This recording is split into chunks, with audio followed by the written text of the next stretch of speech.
Good evening and a very warm welcome to News Edge with Fariha Idris. Adiala jail में आज बानी तहरीक इंसाफ और उनकी अहलिया के खिलाफ तोशा खाना 2 केस की समाअत हुई। आज की समाअत के बाद तहरीक इंसाफ ने ये कहना शुरू कर दिया है कि बानी तहरीक इंसाफ और बुशरा बीबी को इस केस में भी अब सज़ा होने वाली है। आज की समाअत के मौका पर तहरीक इंसाफ की जानिब से ऐलान किया गया कि वज़ीर आला खैबर पख्तूनख्वा अली अमीन गंडापुर आज अडयाला जेल के बाहर अपनी कैबिनेट का इजलास मुनक्किद करेंगे। वज़ीर आला KP आज बानी से मुलाकात के लिए अडयाला जेल के बाहर तो आ गए, लेकिन उन्होंने ऐसा कोई इजलास मुनक्किद नहीं किया। अली अमीन गंडापुर को अडयाला जेल के बाहर रोक दिया गया और मुलाकात की उनको इजाज़त नहीं मिल सकी। आज के केस की समाअत के बाद वकील बानी PTI बैरिस्टर सलमान सफदर ने कहा कि आज तोशा खाना 2 केस में 2 अहम सरकारी गवाहों के बयानात को हमारे वकला ने एक्सपोज कर दिया है। Let's watch it. बानी PTI की हमशीरा अलीमा खान ने कहा कि ये तय है कि बानी को जेल से निकलने नहीं देना।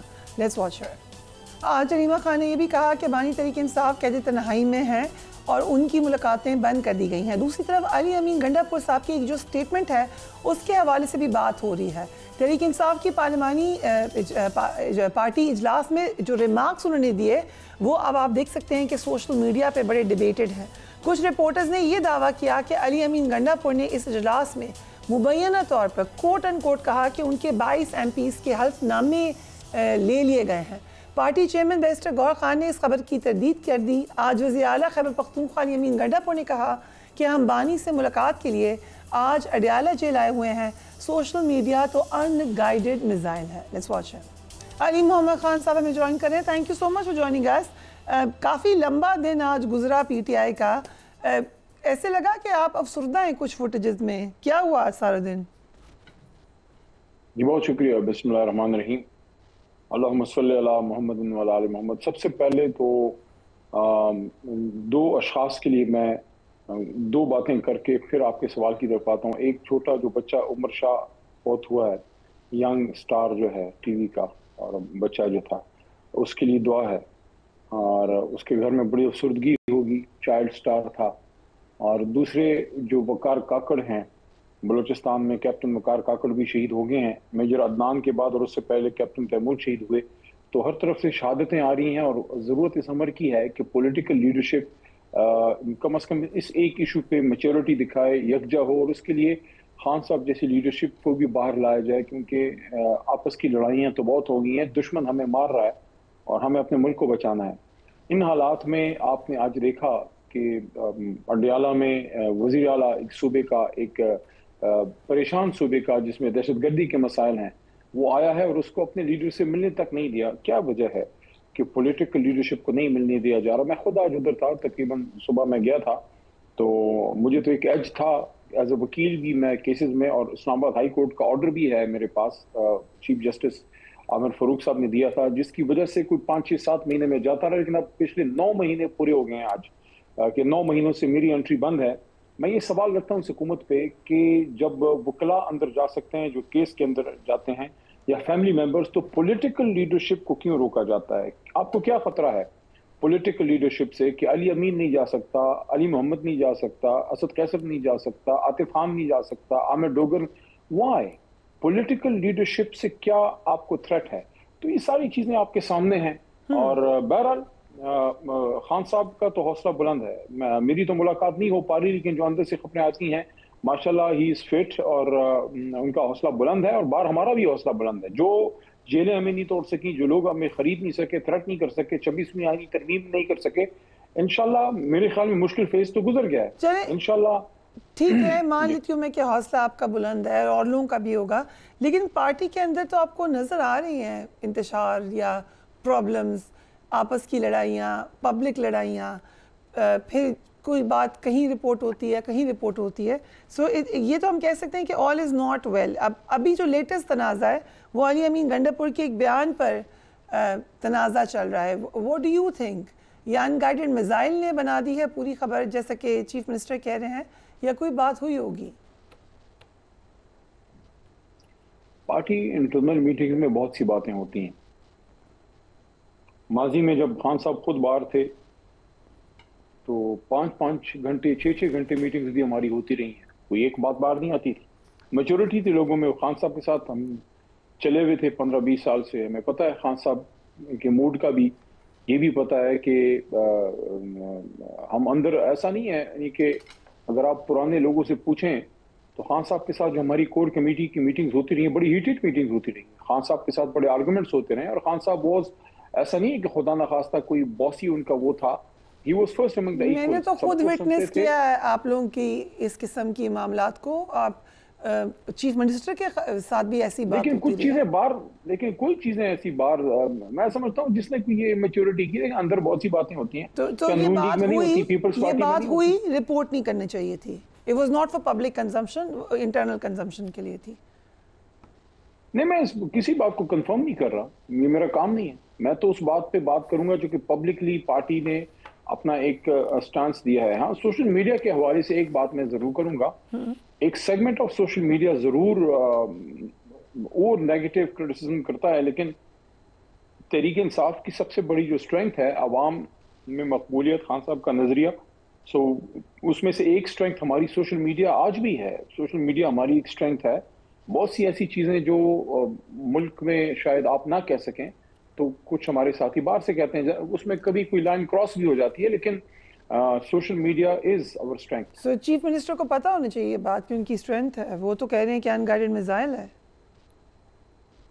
कुछ segment of society, segment of social media unnecessarily वज़ीर आला अली अमीन गंडापुर को टारगेट करता है। मैं इस बात पे भी बात करूंगा। देखें क्या कहना है क्विकली से, इफ यू अलाउ मी, आप बात शुरू करें। सिर्फ अलीमा खान ने पब्लिक स्टेटमेंट दी इस हवाले से, और लोगों ने पब्लिक स्टेटमेंट दी। एक बात मैं करना चाह रहा था, मैं पहले दिन से अली अमीन को सपोर्ट कर रहा हूँ।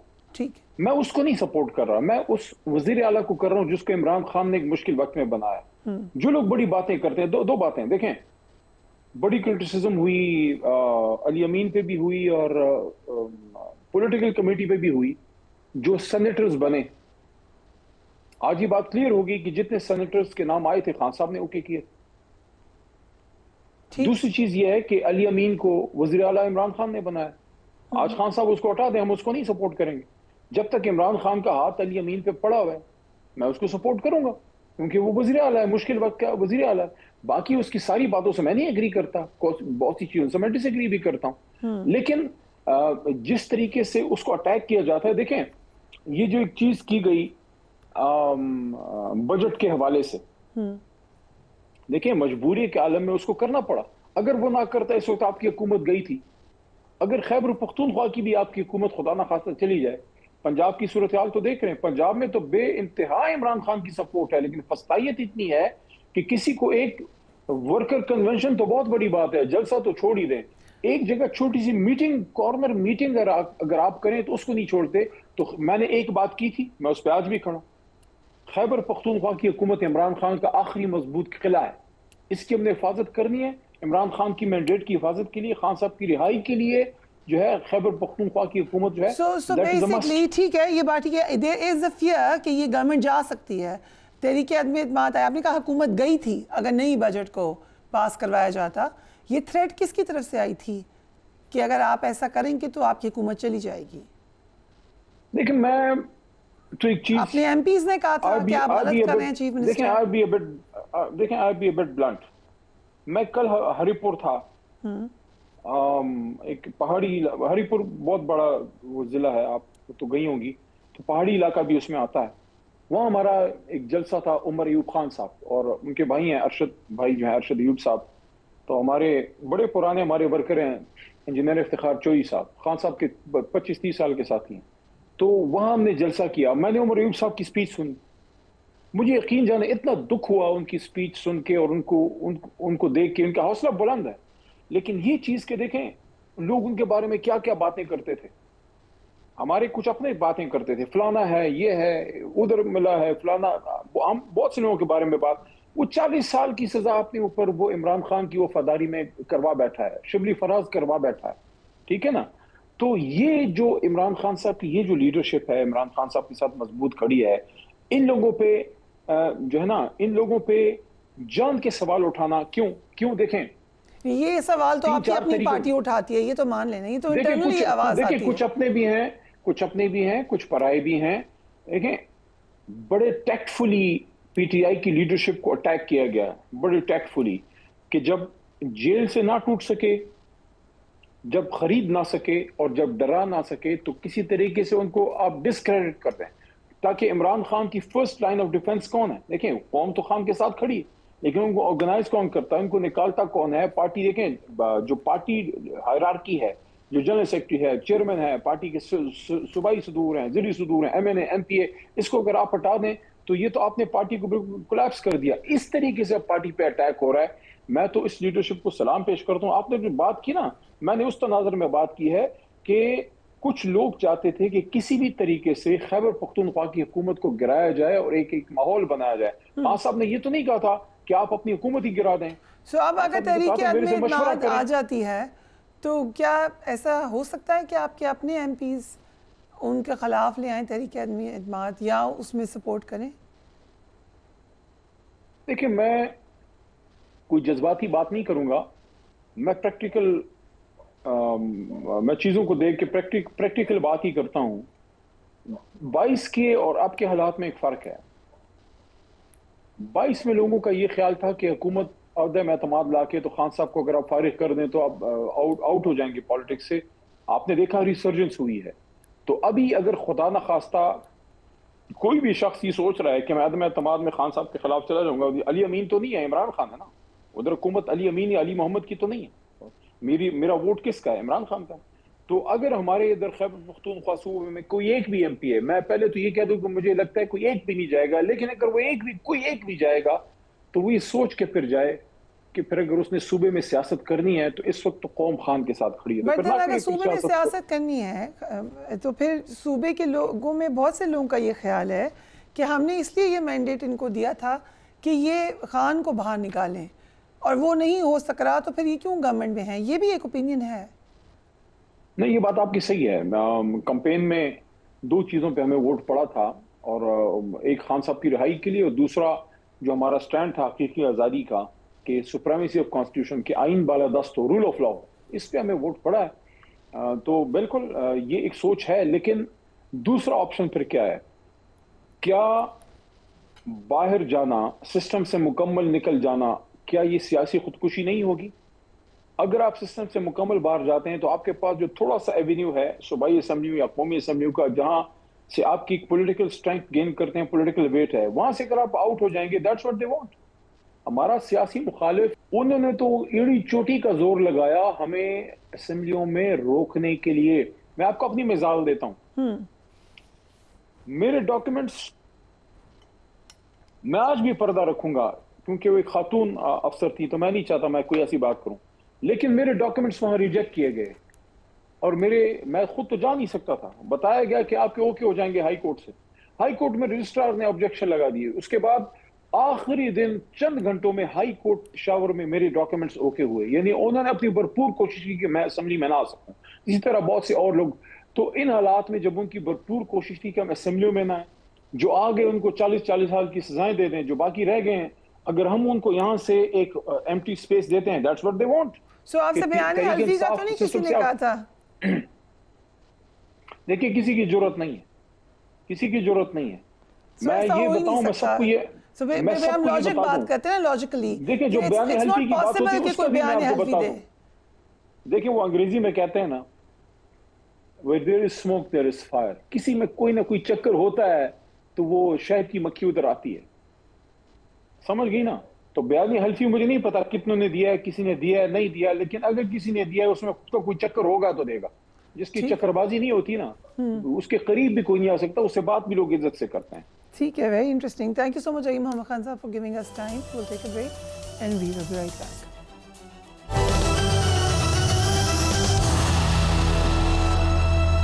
And welcome back. Narendra Modi की भारतीय हुकूमत अब तक दुनिया की आंखों में धूल झोंक कर खेल के मैदान में सियासत चमकाती थी। कल पाक भारत मैच के बाद मोदी सरकार और भारतीय क्रिकेट टीम ने खुल्लम खुल्ला क्रिकेट जैसे एक जो जेंटलमैन्स गेम कहते हैं उसको भी बदमाशी का रंग दे दिया। कल पाक भारत मैच दुबई में हुआ। इस मैच में स्पोर्ट्समैन स्पिरिट के मुनाफी जिस वक्त टॉस हो रहा था, एक ट्रेडिशन है कि दोनों कैप्टन हाथ मिलाते हैं, वो हाथ नहीं मिलाया गया। पाकिस्तानी कैप्टन हाथ मिलाने के लिए तैयार थे, लेकिन मैच रेफरी ने उनको ऐसा करने से मना किया। मैच के दौरान पाकिस्तानी क्रिकेट टीम की कारकर्दगी यकीनन इंतहाई शर्मनाक रही। कौमी क्रिकेटर्स की बैटिंग से शायकीन बहुत मायूस भी थे। मैच भारत ने जीता, लेकिन आखिर में फिर वही खेल में सियासत को घसीट लाए। मैच ख़त्म हुआ तो पाकिस्तानी खिलाड़ियों ने हाथ मिलाने की कोशिश की, लेकिन भारतीय खिलाड़ी ड्रेसिंग रूम में भाग गए। इसके बाद खेल के साथ मज़ीद मजाक किया गया। इख्तितामी तकरीब में गुफ्तगू में भारतीय कैप्टन ने फतह को फ़ौज के नाम करने का ऐलान किया। Let's watch that. अफसोस ही हुआ, भारतीय कैप्टन ने शायद इस फतह को भारत के नाम करके अपनी फ़ौज और कौम को ये पैगाम दिया कि आप राफेल गिरवाते रहें, पाकिस्तान से जंग के मैदान में शिकस्त खाते रहें, लेकिन हम क्रिकेट में एक मामूली जीत के ज़रिए कौम को बेवकूफ़ बनाते रहेंगे। मैच के अख्ताम पर भारतीय कैप्टन ने मज़ीद डिटाई का मुजाहरा किया और पाकिस्तानी खिलाड़ियों से हाथ न मिलाने को स्पोर्ट्समैन स्पिरिट से भी बड़ा मामला करार दे दिया। ये भी देखिए। पाकिस्तानी क्रिकेट टीम के कोच इस सूरत हाल पर काफ़ी उदास नजर आए। उन्होंने ये भी वाज़ेह किया कि मैच के अख्ताम पर पाकिस्तानी टीम ने भारतीय टीम से हाथ मिलाने की कोशिश की, लेकिन भारतीय खिलाड़ी ड्रेसिंग रूम में चले गए। पाकिस्तान ने इस मामले पर सख्त कार्रवाई की और ICC को एक ख़त लिखकर मैच रेफरी को हटाने का मुतालबा कर दिया है। पाकिस्तान ने वाज़ेह कर दिया है कि अगर मैच रेफरी को ना हटाया गया तो पाकिस्तान टूर्नामेंट का बॉयकॉट कर देगा। PCB ने ICC को ख़त लिखने में ताख़ीर पर डायरेक्टर इंटरनेशनल क्रिकेट उस्मान वाला को भी मुअत्तल कर दिया है। सो एग्जैक्टली गेम में क्या हुआ और गेम के साथ साथ जो पॉलिटिक्स हुई उसमें क्या हुआ। Thank you so much doctor Numan Niaz for joining. So what happened yesterday cricket में या क्रिकेट के बाहर? इकट्ठे ही था दोनों साथ साथ। अच्छा, पहले हम ले लेते हैं कि जो इंडिया का एटीट्यूड था। एक तो ये है कि nobody asked them to come and play, boycott कर देते, ना खेलते, होस्ट थे। उन्होंने ट्राई भी किया था इनिशियली, ठीक है, और उन्होंने अगर 3 full members Asian cricket council के अगर वीटो कर देते तो ये टूर्नामेंट सस्पेंड हो जाता या पोस्टपोन हो जाता। तो लेकिन और उन्होंने करने की कोशिश भी की। श्रीलंका उनके साथ था फुल मेंबर, अफगानिस्तान उनके साथ था, ओमान उनके साथ था, लेकिन फिर ऐसा मुमकिन नहीं हुआ। And they had to come. Shukla ने पहले ना की, लेकिन फिर वो उन्होंने मीटिंग अटेंड की, एनुअल जनरल की उन्होंने जूम पे। उसके साथ अफगानिस्तान वाले तो पहुंच गए ढाका। तो इसका ये मतलब हुआ कि BCCI के ऊपर इंडियन गवर्नमेंट है, नरेंद्र मोदी, और उनके ऊपर भी कोई डैडीज हैं। वो कौन है? वो हैं जो इकोनॉमिक फोर्स हैं, जो स्पोर्ट्स को एज एन इंडस्ट्री चलाते हैं। तो दैट इज़ इंटरेस्टिंग कि एशिया कप क्यों हुआ।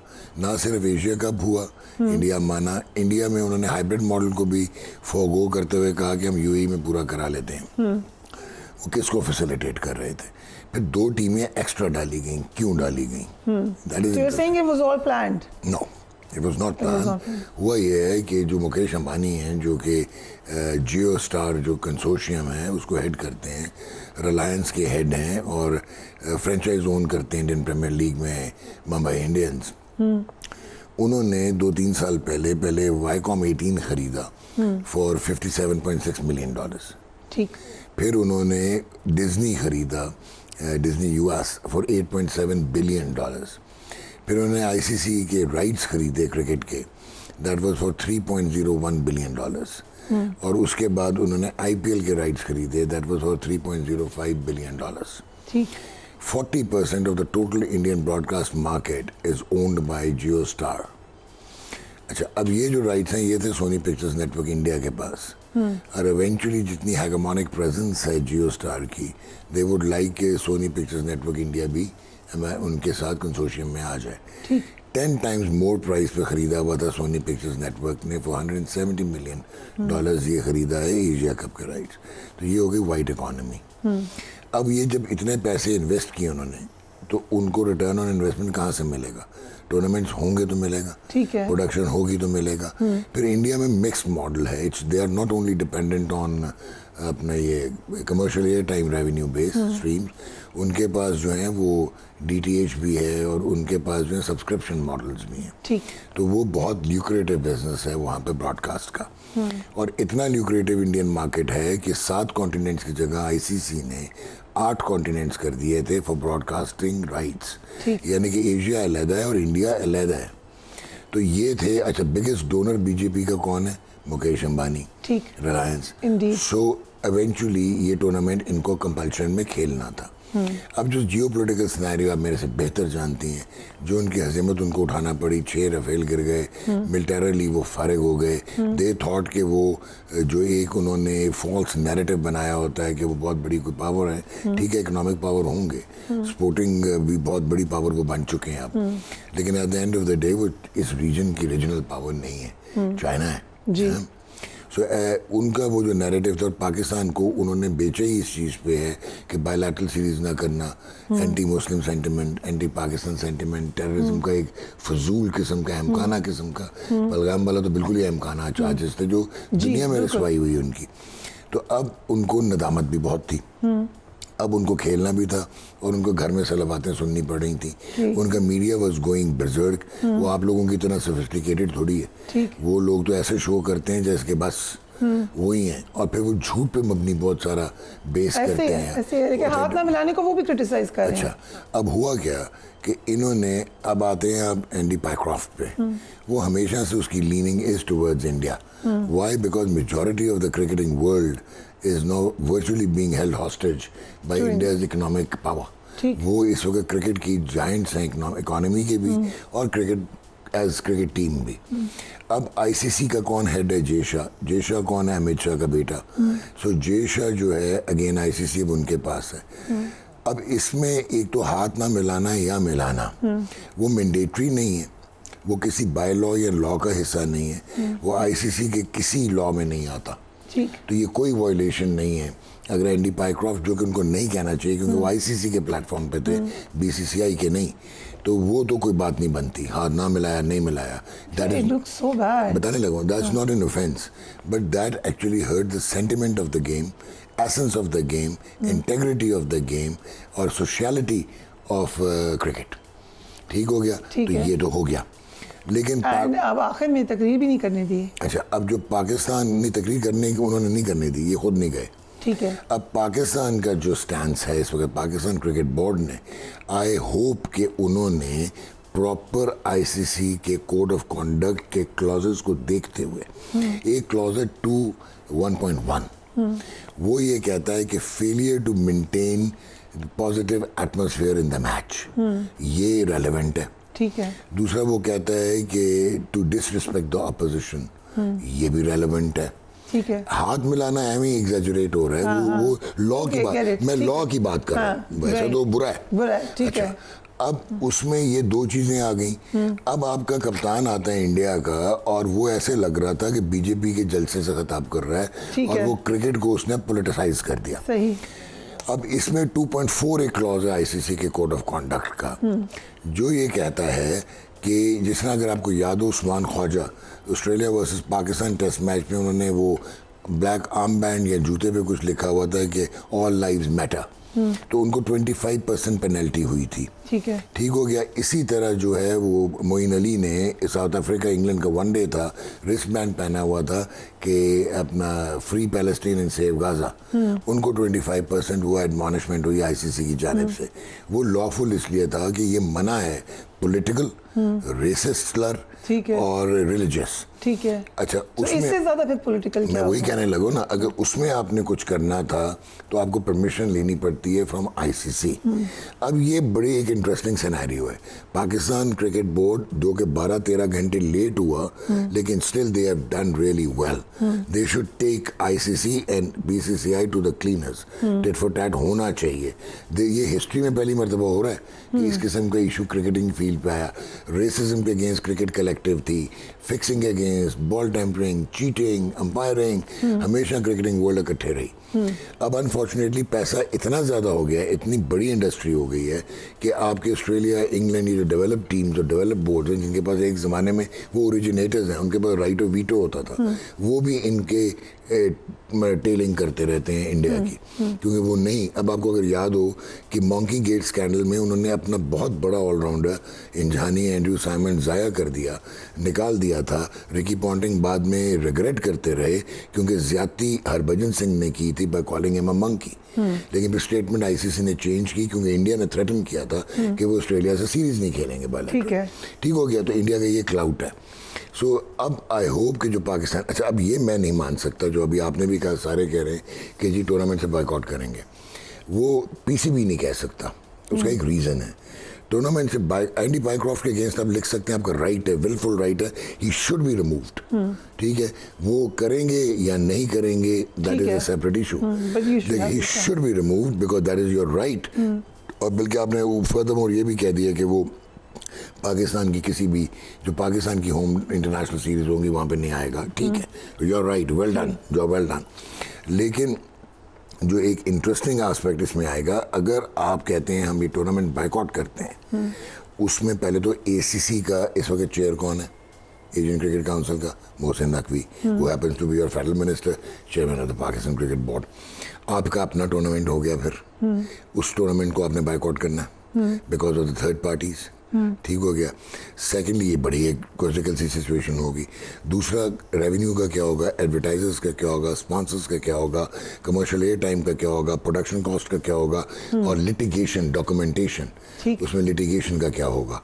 तो ये कोई इतना आसान चीज़ नहीं है to boycott, to protest, to launch a protest, job well done करें आप। अच्छा, अब एक और चीज़ इंटरेस्टिंग आती है, वो इंटरेस्टिंग, तो काली पट्टी बांध के खेलने मैच, यस, वो परमिशन लेनी पड़ेगी आईसीसी, उसकी भी लेनी पड़ेगी, ठीक है। अच्छा, अब एक और जो इंटरेस्टिंग एस्पेक्ट है इसमें, कल ही अगर ये थोड़े से प्रॉम्प्ट होते तो एक तो सलमान अली आगा को अवॉइड नहीं करना चाहिए था, एज कैप्टन जाना चाहिए था, वहाँ बोलना चाहिए था। बोलने के साथ साथ इनके पास जो मैनेजर थे वहाँ पे, वो he is a seasoned bureaucrat, Naveed Akram Cheema, he has been chief secretary Punjab, grade 22 officer, इनको ये क्लॉजेस बताने चाहिए थे। देयर एंड देन दे कहते थे कि हम मैच हारे हैं लेकिन हम जंग तो जीते थे, देयर एंड देन कोई बात नहीं, चले वो भी पॉलिटिसाइज हो जाता, वो पॉलिटिसाइज होता, but they should have taken them to the cleaners there and then कि यार ये आप क्रिकेट के साथ क्या कर रहे हो, ये 1876-77 से आज तक ये नहीं हुआ, मैच फिक्सिंग हो गई, बॉल टेम्परिंग हो गई, अपार्थाइड पे साउथ अफ्रीका बैन हो गया, कॉमनवेल्थ से निकाला गया, लेकिन ये कभी नहीं हुआ था जो कि कल हुआ है। अब लग रहा है और होगा फिर तो, अगर रोका नहीं तो। अब अगर ऑस्ट्रेलिया, न्यूजीलैंड, साउथ अफ्रीका, ये जो डेवलप्ड टीम्स हैं, इंग्लैंड, अगर इन्होंने इस पे आंखें बंद कर ली, ठीक है, तो फिर तो ये प्रेसिडेंस बन जाएगा। और दूसरा, अगर उन्होंने आंखें खोली, वो उस वक्त खोलेंगे अगर पाकिस्तान क्रिकेट बोर्ड की डॉक्यूमेंटेशन प्रॉपर होगी और ये शेकिंग हैंड शैंड नहीं डला होगा, बल्कि ये चीज़ें डली होंगी, तो फिर इसका असर होगा। ओके, बिल्कुल थोड़ा सा टाइम है मेरे पास, but I am actually out of time, लेकिन हम खेले कैसा? हॉरिबल। आप उतना ही खेले जो आपकी स्ट्रेंथ थी, और यही आपकी स्ट्रेंथ है। मैं आपको बहुत अरसे से चीखता चलाता रहा कि आप जब तक साइंटिफिक इंटीग्रेशन नहीं करेंगे, long term development programme tier cricket में नहीं लेके आएंगे, इन लड़कों की स्किल लेवल ही ये है। कल वो नया खेल रहा था, नया बच्चा था ना, अभिषेक शर्मा, नया बच्चा था ना, तिलक वर्मा, वो खेले हैं ना, क्योंकि वो एक स्ट्रक्चर्ड प्रोसेस ड्रिवन पाथवे से आए हुए हैं, वो मेरिट पे आए हुए हैं। हमारे यहाँ तो अच्छा, फिर आपके पास जो था भी, जिनके स्किल सेट नहीं भी है, उस 11 को भी आपने तबाह कर दिया, बैलेंस नहीं था कल की टीम में। और आपका कप्तान टीम में होने की वजह से सलमान अली आगा, जो कि T20 का प्लेयर ही नहीं है, उसकी वजह से टीम का बैलेंस आउट हो जाता है। उसकी वजह से आपने रेलीगेट कर दिया वो लड़के को, हसन नवाज को 6 पे ले गए, जो ब्राइट स्पॉट है।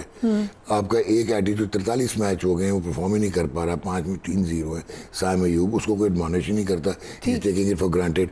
आपने हारिस को फिट करने के लिए, क्योंकि रिजवान को बाहर करना था, आपने फखर का नंबर नीचे आ गया, डिस्प्लेस हो गया। So everything went wrong then. Thank you so much doctor Numan Niaz. Will take a break and we will be right back.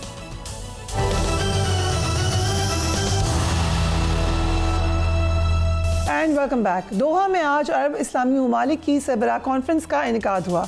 इस कॉन्फ्रेंस में वज़ीर-ए-आज़म शहबाज शरीफ भी मौजूद थे। इस इजलास से कबल ये खबर सामने आई कि अरब ममालिक ने नेटो की तर्ज पर मुश्तरका फ़ौजी क़ुव्वत के क़याम पर गौर व फिक्र शुरू कर दिया है। अरब मीडिया रिपोर्ट्स ये कह रही हैं कि अरब ममालिक मिस्र की तजवीज़ पर अरब लीग के अरकान के ताउन से एक मुश्तरका फ़ौजी फ़ोर्स के क़याम पर गौर कर रहे हैं। इस मुश्तरका फ़ौजी फ़ोर्स में अरब लीग के रुकन ममालिक के फ़ौजी दस्ते और हथियार शामिल होंगे। नेटो तर्ज की मुश्तरका मिलिट्री फ़ोर्स बनाने की तजवीज़ 2015 में पहली बार मिस्र ने शर्म-उल-शेख में एक अरब सरबराही इजलास थी, उसमें पेश की थी। उस वक्त उसे असूली तौर पर मंजूर कर लिया गया था, ताहम बाद निज़ाम होने वाले इजलासों में कोई ख़ास पेशरफ्त नहीं हो सकी थी। सो ये एक बात ज़रूर की गई। उसके बाद हम ये भी देख रहे हैं कि एक पॉजिटिव स्टेटमेंट आई कतर की तरफ से भी अमरीकी सदर के लिए, और अमरीकी सदर की तरफ से भी, वो देखिएगा ज़रा। कतर पर हमले पर पाकिस्तान ने सख्त मौक़िफ़ अपनाया। इजराइल को ये मौक़िफ़ सख्त तकलीफ दे रहा है। इजरायली वज़ीर-ए-आज़म भी अब मुसलसल पाकिस्तान के ख़िलाफ़ बयानबाजी कर रहे हैं। अमरीकी वज़ीर ख़ारजा के हमरा उन्होंने पाकिस्तान के ख़िलाफ़ एक काफ़ी नामुनासिब स्टेटमेंट दी। उसके साथ साथ हम ये भी देख रहे हैं कि इजरायली वज़ीर-ए-आज़म ने मगरबी किनारे में यहूदी आबादकारी मंसूबे की मंजूरी दे दी है और ऐलान ये किया है कि वहाँ पर 5 साल में 70,000 इजरायली शहरियों को वो बसाएंगे। ये भी देखिए। महमूद मौजूद है। Thank you so much for joining us. General साहब, जो ये एक आप कह सकते हैं कि ख़बर या एक सोर्सेस की न्यूज़ है कि एक इस्लामी इत्तेहाद हो सकता है, कोई मिलिट्री पावर बनाई जा सकती है, क्या पॉसिबिलिटी नज़र आती है आपको? जी, thank you very much for the invite. देखिए, टू मी इत्तेहाद तो बन जाएगा, सारा कुछ है। सबसे इंपॉर्टेंट चीज़ है कि विल टू रिस्पॉन्ड। क्या अरब नेशंस में विल भी पाई जाएगी रिस्पॉन्ड करने की कि नहीं? क्योंकि अभी तक देखिए ना, जॉर्डन, कतर, सऊदी अरेबिया, ये वो ममालिक थे जो समझ रहे थे कि शायद ये गाज़ा के बच्चे ही मरते रहेंगे, ये आग उधर तक ही रहेगी, डायरेक्शनल चीज़ें हुई तो किसी ने रिएक्ट नहीं किया। कतर का जो अटैक है ये बड़ा सिग्निफाई करता है जी कि this is the now phase 2, जो ग्रेटर इजराइल की एप्लीकेशन है वो हो गई। फेज 1 में तो वो डायरेक्शनल था, जिधर एनिमी मिला लेबनान चले गए, सीरिया चले गए, आपने ईरान में चले गए, हुसीस के खिलाफ आपने एक्शन ले लिया। तो गाजा तो राइडर क्लास है, उसको तो मार पड़ रही थी साथ साथ। तो कतर जो कहते हैं स्ट्रेटेजिक पार्टनर है। अभी आज मुझसे किसी प्रोग्राम में किसी ने पूछा कि कतर के ऊपर जी चाइना, यूएस और कतर की तो स्ट्रेटेजिक पार्टनर्स थे, तो ये हमला कतर के ऊपर हो गया। तो मैंने उनको जवाब में कहा कि जी यूनाइटेड स्टेट्स ऑफ अमेरिका का स्ट्रेटेजिक पार्टनर सिर्फ और सिर्फ उसका अपना इंटरेस्ट है। There is no strategic partner of United States. जब तक उसका इंटरेस्ट पूरा होता रहेगा वो उसके साथ चलता रहता है, सिवाय इजराइल के जिसके ऑब्जेक्टिव्स को वो खुद परस्यू कर रहा है। अभी देखिए ना, टॉक्स हो रही थी कतर में जी, तो वो यूएस और कतर की टॉक्स हो रही हैं about the exchange of prisoners और वो हमास के बारे में। तो इजराइल अपना पीछे बैठा हुआ, ईरान और इजराइल की वॉर हो रही है और इजराइल की एग्जिट स्ट्रेटजी इसी में है कि किस तरीके से अमेरिका डायरेक्ट इन्वॉल्व हो जाए, और अमेरिका उन स्ट्राइक्स में इन्वॉल्व हो जाता है to take out the nuclear of Iran, जो भी है। तो इसका मतलब है कि इजराइल के जो परसूट्स हैं वो प्रेसिडेंट ट्रंप कर रहे हैं। अभी जो प्रेसिडेंट ट्रंप की आपने थोड़ी सी रिकॉर्डिंग सुनवाई है, इसको अगर आप पूरा सुने तो उसमें वो स्ट्रेटेजिक पार्टनर तो कह रहे हैं कतर को, लेकिन साथ ही कह रहे हैं कि उन्होंने कुछ पॉलिटिकल अपनी जो ऑब्जेक्टिव्स है उसको चेंज करना है, उसको रीएड्रेस करने की जरूरत है। मेरी नजर में पॉलिटिकल ऑब्जेक्टिव्स जो उन्होंने चेंज करने हैं वो यही है कि हेजमनी मान लें इजराइल की मिडिल ईस्ट के अंदर के वो ठेकेदार इजराइली होगा, बाकी और कोई पावर हेजमन नहीं हो सकती या अपनी पॉलिसीज नहीं चला सकती। और इजराइल की हालत ये है भैया कि वो सिर्फ एक होता है ना डेटरेंस एस्टेब्लिश करना, कि जी कोई अरब कंट्री सोचे भी नहीं अमेरिका इजराइल के ऊपर हमले करने का, और डेटरेंस है कि जी वो हमला कर देगा। अब तो बात अगले फेज में चलेगी, वो हेजमॉन बनना चाहता है, डेटरेंस से आगे जाना चाहता है। यस, डेटरेंस से उसको तो हेजमॉन का भी जब आया है तो थोड़ी सी वहां पे आई है। तो फिर मैं ये कहूंगा कि इंपॉर्टेंट मीटिंग है, this will set the course for ever, ये याद रखिएगा। अब इसके बाद किस पे और हमला होना है? कतर के बाद अब सऊदी अरेबिया ही रह गया है, लेकिन अगर कतर पे वो रिस्पॉन्ड नहीं करेंगे तो कल सऊदीया पे आएगी तो कोई और रिस्पॉन्ड। वो स्लोली एंड ग्रेजुअली एक एक करके वो इनको अलग कर रहे हैं, एक एक करके। अगर ये गाजा पे पहले दिन से ही 8 तक 7 अक्टूबर के जो भी इवेंट्स हैं, हमास की जो भी कार्रवाई है, मैं उसका इतना टू बी वेरी ऑनेस्ट हामी नहीं हो जी, वो भी एक रिग्रेटेबल थिंग है। जब भी सिविलियन मरे, चाहे अपना मरे, दुश्मन का मरे, इजराइल का मरे, किसी का भी मरे, और वो फॉर्डर के तौर पर यूज होते हैं। अभी ये जो कैप्चर्ड लोग हैं, अभी 48 रह गए, 148 इसी कतर ने इनको छुड़वा के दिया जी हमास से, इन्हीं की कोशिशों की वजह से। और ये 48 डेलिबरेटली ये रखना चाहता है, दे आर नॉट इंटरेस्टेड। अब इनको डर है कि ये कैप्चर्ड वापस आ गए तो फिर हमारे पास क्या कैसेस बुलाए रहेगा अपनी वॉर को आगे ले जाने का। बाकी ये मोरालिटी शोरालिटी ये सब खत्म हो गया जी। The world real politics has gone so down. तो ये अभी दिस इज द टाइम कि अरब वर्ल्ड ने डिसीजन करना है। पाकिस्तान के भी मशवरे आएंगे, वहाँ पर फोर्स के भी हुए हैं, इकोनॉमी के बारे में टर्किया के मशवरे आए हैं, बाकी लोग भी। लेकिन actually it is the security structure and strategic जो पार्टनरशिप होनी है वो अरब वर्ल्ड की अपनी है। कलेक्टिव सिक्योरिटी में वो कितना आगे जाते हैं, बाकी उनको सपोर्ट कर सकते हैं। हमारी तो अपनी प्लेट फुल है जी, एक हद तक आप सपोर्ट कर सकते हैं, उससे आगे आई थिंक हमारे लिए भी या किसी और फॉर दैट मैटर मुल्क के लिए भी बड़ा मुश्किल हो जाएगा। डेटरेंस, आपने सही कहा कि डेटरेंस का कोई कम से कम कोई तासुर ज़रूर जाना चाहिए, जो कि अभी तक तो नहीं नज़र आ रहा, but it's important, let's see कि क्या होता है। दूसरी तरफ ये भी तासुर एक बढ़ रहा है कि डिप्लोमेटिकली आप क्या प्रेशर डाल सकते हैं। क्या अब तक अब्राहमिक अकॉर्ड फॉर इंस्टेंस, क्या उससे फ़ौरन अलहदगी नहीं करनी चाहिए सबको? अगर वही मैं कह रहा हूँ ना, देखिए 4-5 कंट्रीज बड़ी इंपॉर्टेंट है। सऊदी अरेबिया तो है ही है, कतर भी इफेक्ट हो गया, बहरीन और UAE they are in Abraham accord, और जॉर्डन और इजिप्ट के उनके साथ रिलेशनशिप है। इजिप्ट से जो स्पीच हुई है प्राइम मिनिस्टर ने की है वो तो मीनिंगफुल है, वो इंडिकेट तो यही करती है कि सख्त एक्शन लेना चाहिए, और इजराइल को वो कंडेम भी कर रहे हैं। तो बहरीन और यूएई जो मिडल ईस्ट की कंट्रीज है, ये दोनों अब डिसाइड करें। इसको देखें, उसकी एक्सपेंशन तो जब गाजा पे अटैक हुआ तो एक्सपेंशन तो उसकी रुक गई, अफ्रीका में मिडिल ईस्ट के अंदर भी रुक गई ऑटोमेटिकली, कि जब वॉर हो रही होती है उस वक्त कोई भी एक्सपेंड नहीं कर सकता। वॉर में no Muslim country could afford. लेकिन ये बात होती कि अब जब वॉर रुकती तो उसके बाद ये फिर ट्रिगर हो जाता।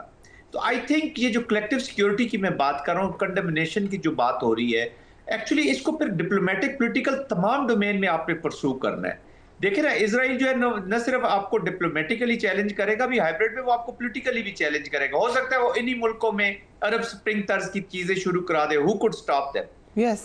फिर ये मेरी बात समझिएगा, जितना भी क्यास है जी मिडिल ईस्ट में, one liner, it is all controlled क्यास।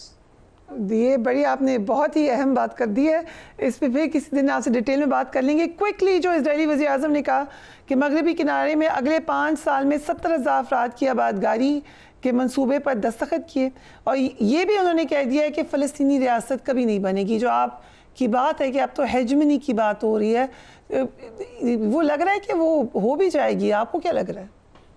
देखिए, डेमोग्राफिक कू जो है ना जी, ये अब स्टाइल है हिंदू ज़ायनिज़्म का भी और जूइश ज़ायनिज़्म का। ये जो ब्लूप्रिंट यहाँ पे कश्मीर में लगा रहे हैं, पंडित्स को ला के, एक्स मिलिट्री को ला के, पंडित और सैनिक और उनको ला के, इसको डेमोग्राफिक कू यहाँ पे, ये यही वहीं से आया है जी। एक्चुअली ये इजरायली फार्मूला ही है, ये वही थीरी यहाँ पे लगा रहे हैं कि इसकी हैयत ही कोई बदल दिया जाए, माइनॉरिटी को मेजॉरिटी में तब्दील कर दिया जाए ताकि इसके ऊपर परमानेंट कब्जा। तो ये तो वेस्ट बैंक हम देख रहे हैं, आप यहाँ पे देख रहे हैं। तो that's why I am saying for again and again कि जो अब actual essence of in real essence जो ग्रेटर इजराइल है, that implementation is on. Qatar is not an ordinary country. फरिया देखें ना, आप स्ट्रेटेजिक पार्टनर हैं, आपका सेंट्रल कमांड का यहाँ पे फॉरवर्ड बेस है, आप तोहफे दे रहे हैं, $400 मिलियन के आप जहाज दे रहे हैं, किस लिए दे रहे हैं? देखें ना उस पे फिर। और दूसरी सबसे बड़ी बात है कि एक्चुअली जिस मैं जिक्र करना चाहूंगा, एक्चुअली अमेरिका से मेरे ख्याल में मिस्टेक भी थोड़ी सी हो गई है। उन्होंने एक बीज बो दिया है एटलीस्ट मिडिल ईस्ट की आवाम के अंदर। ठीक है, इस वक्त गुनाक्स है, सिस्टम और है, लेकिन यहाँ पर चीजें तब्दील होती है। अब 21st सेंचुरी थी, देर भी नहीं लगेगी। आवाम में, नीचे पब्लिक में बेशक सेंटीमेंट सामने है, नफरत एक जरूर फैलेगी। देखिए ना, आपकी सरजमीन पर अभी कैप्टन बदर जो भी ऑफिसर थे, उनके बदर 22 ईयर्स ओल्ड ऑफिसर, वो मारा गया। तो लोगों को महसूस हुआ होगा जी, ये दर्द जाता है कि बेहसी तो नहीं है ना कि आप रोज लाशें उठाते रहोगे। और वो एक नफरत सी, अगर ये लीडर्स एक्शन नहीं लेंगे तो इनके खिलाफ आ जाएगी। और दूसरा, अमेरिका ने, हालांकि स्ट्रेटेजिक कल्चर नहीं है अरब का जल्दी चाइना की तरफ, रशिया की तरफ इतने वो जल्दी जाएंगे नहीं, टाइम लगेगा, लेकिन यहाँ पे ट्रिगर होगा। चाइना का एक बीज बो दिया गया है, चाइना की तरफ सोच का एटलीस्ट कि ये लोग सोचना शुरू कर दे। और अरब कंट्रीज ये फैशन करती हैं, एक जिधर भागते हैं ना, एक वो मर्सिडीज लाता है तो सारे मर्सिडीज ले आते हैं। ये एक डिप्लोमेटिक मनूवर करेंगे तो आप देखिएगा सारे भागते हुए चले जाएंगे। जनरल साहब, we have to wrap it up here. Thank you so much for joining us. अपने घर वालों का ख्याल रखिएगा। अल्लाह हाफिज।